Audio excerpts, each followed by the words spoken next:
L'année 2018 tirant à sa fin, voilà le moment de signer mon propos annuel de la surprise de l'année.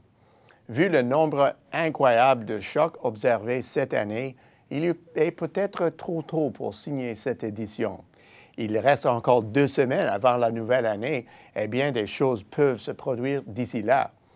Notre monde secoué par des chocs a sans doute grand besoin d'une période d'accalmie. En supposant qu'il règne un calme relatif d'ici la fin de décembre, est-il possible de limiter la surprise de l'année à un seul élément? Voilà qui n'est pas une mince tâche, étant donné la longue liste d'événements ayant un impact considérable. Prenons l'accord Canada-États-Unis-Mexique, ou l'ACEUM. Les négociations ont été houleuses et parfois fait frémir les exportateurs canadiens. Certains ont été choqués par la signature de l'accord après des relations empreintes d'acrimonie. Pourtant, nous n'avons cessé d'affirmer qu'il y aurait bien un accord. Nous n'avons donc pas été étonnés par le baratin ni la signature. Et la querelle tarifaire entre les États-Unis et la Chine, cette situation peut avoir de graves conséquences pour l'économie mondiale. Si les mesures ont surpris, la position des acteurs n'a pas étonné. Depuis un bon moment, les États-Unis maintiennent que ce déficit commercial perpétuel est dans la ligne de mire de cette administration. Alors, est-ce l'impasse? Les raisons pour parler lors de la rencontre du G20 à Buenos Aires ont semblé indiquer que ce dossier avance. Parallèlement, le nouvel intérêt de la Chine pour l'accord de partenariat transpacifique global et progressiste, un accord qui prend en compte bon nombre des revendications américaines en matière de commerce, nourrit l'espoir d'une résolution. Encore une fois, ce qui cause la surprise ici, ce sont plus les moyens déployés que l'orientation prise. Et puis, il y a le dossier du Brexit qui évolue de manière hésitante alors même que la date butoir se pointe à l'horizon. La conclusion d'un accord serait une réalisation majeure qui trônerait au sommet de la liste. Et là, les possibilités ne sont pas favorables. Les enjeux sont énormes.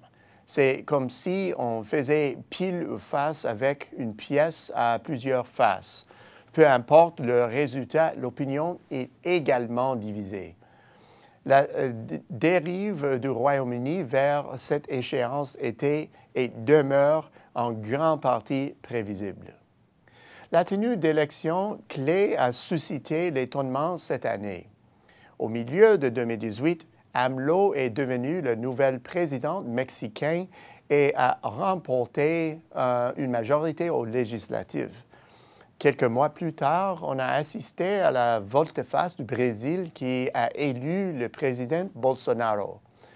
Quant aux élections américaines de mi-mandat, elles ont fait prendre la Chambre au Parti républicain, annonçant d'autres épisodes mouvementés sur le plan législatif pour le reste du mandat de cette administration.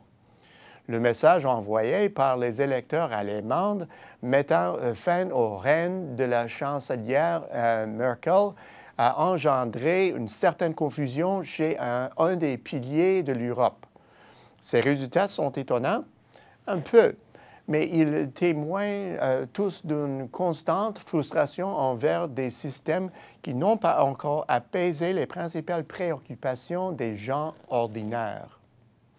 Les hausses de taux d'intérêt ont perturbé les marchés émergents cette année et ont mis en évidence ceux qui sont endettés pendant une décennie de liquidité bon marché.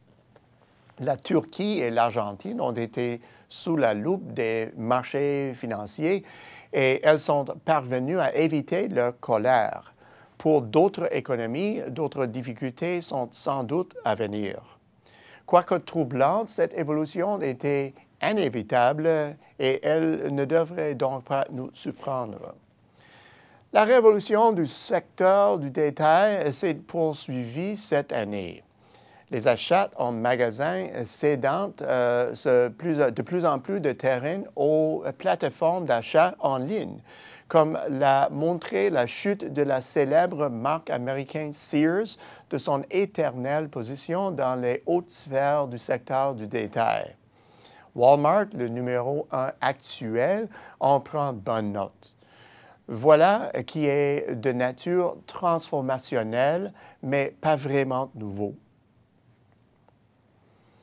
Les inquiétudes d'un recul sur le front de l'environnement ont animé les discussions du sommet de la COP 24 en Pologne, qui prendra fin demain. La réalisation de progrès est compliquée par la position dissidente des États-Unis. Le Canada se trouve déchiré, empressé d'atteindre les cibles d'émissions, mais aussi d'aider un marché énergétique traversant une crise d'accès, ce qui a fait chuter les cours sur le marché intérieur. Voilà un moment crucial, mais pas un développement exceptionnel.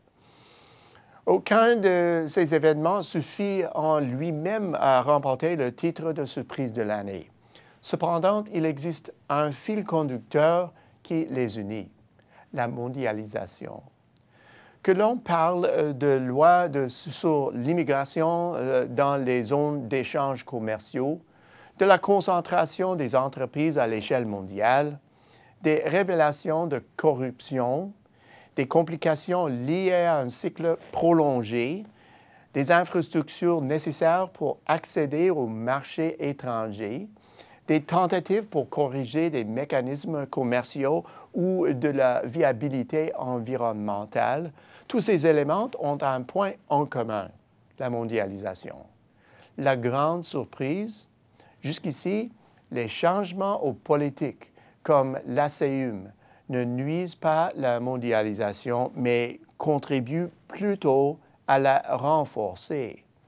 Si les signes avant-coureurs sont révélateurs de la suite des choses, il en ira de même de la bruit tarifaire entre la Chine et les États-Unis.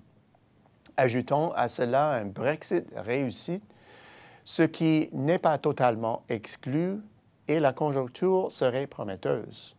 Au bout du compte, pour la plupart des gens, le renforcement naissant de la mondialisation, quoique léger, est une immense surprise. Est-ce que ce mouvement continuera? Seul le temps nous le dira. Une surprise plus grande serait un dénouement pacifique à cette année chaotique, ce qui nous permettrait de faire une pause, de nous reposer et de passer du bon temps à famille pendant la période des fêtes. Sur ce, nous vous souhaitons à tous de belles célébrations, un joyeux Noël et une bonne nouvelle année. À la semaine prochaine, c'est Peter Hall.